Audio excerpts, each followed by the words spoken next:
I'm looking around and there weren't a lot of helpful things on how to remove the 2018 Crosstrek rear view mirror. So a lot of stuff is saying you gotta take this and twist it, which, yeah, I mean, maybe a little twist and then it pops off. There is a little groove back in the back, so I imagine using a screwdriver to help you get leverage without putting pressure on the windshield would help. So anyway, that's off, and now there's a tab in the back here.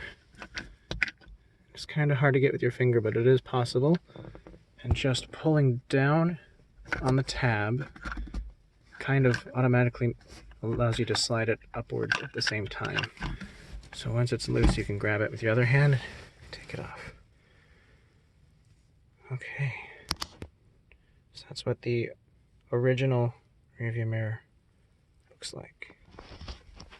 So here's the replacement, and there are websites to get the adapter.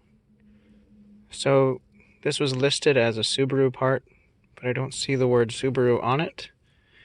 But the model is ZTVHL3, and if you Google that, a lot of things come up that say Subaru replacement.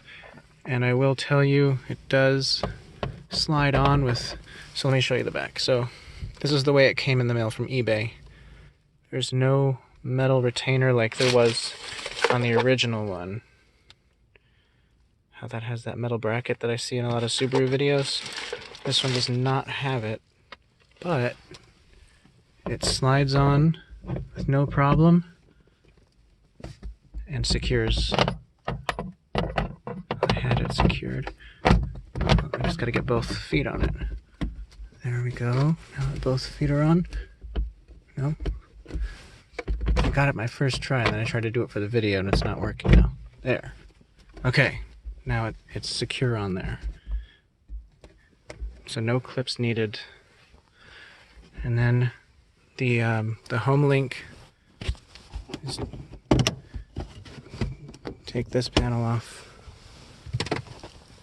Take out those screws, and then by putting your fingers here and pulling, you can drop this down, and the home link is just up here behind the panel.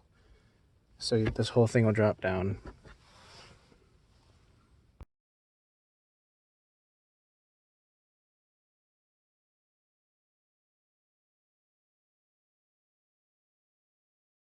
And there is a star-shaped hex nut. I'm using a multi-tool with a nail file, and I'm able to wiggle it in there, but yeah, so that's how you secure it to the roof. And there is a website to get an adapter for the socket. So if the socket isn't, if it doesn't come with a wire, that's how you do this. I think it's Bob's Accessories or something. Yeah, it's pretty cheap and easy to find.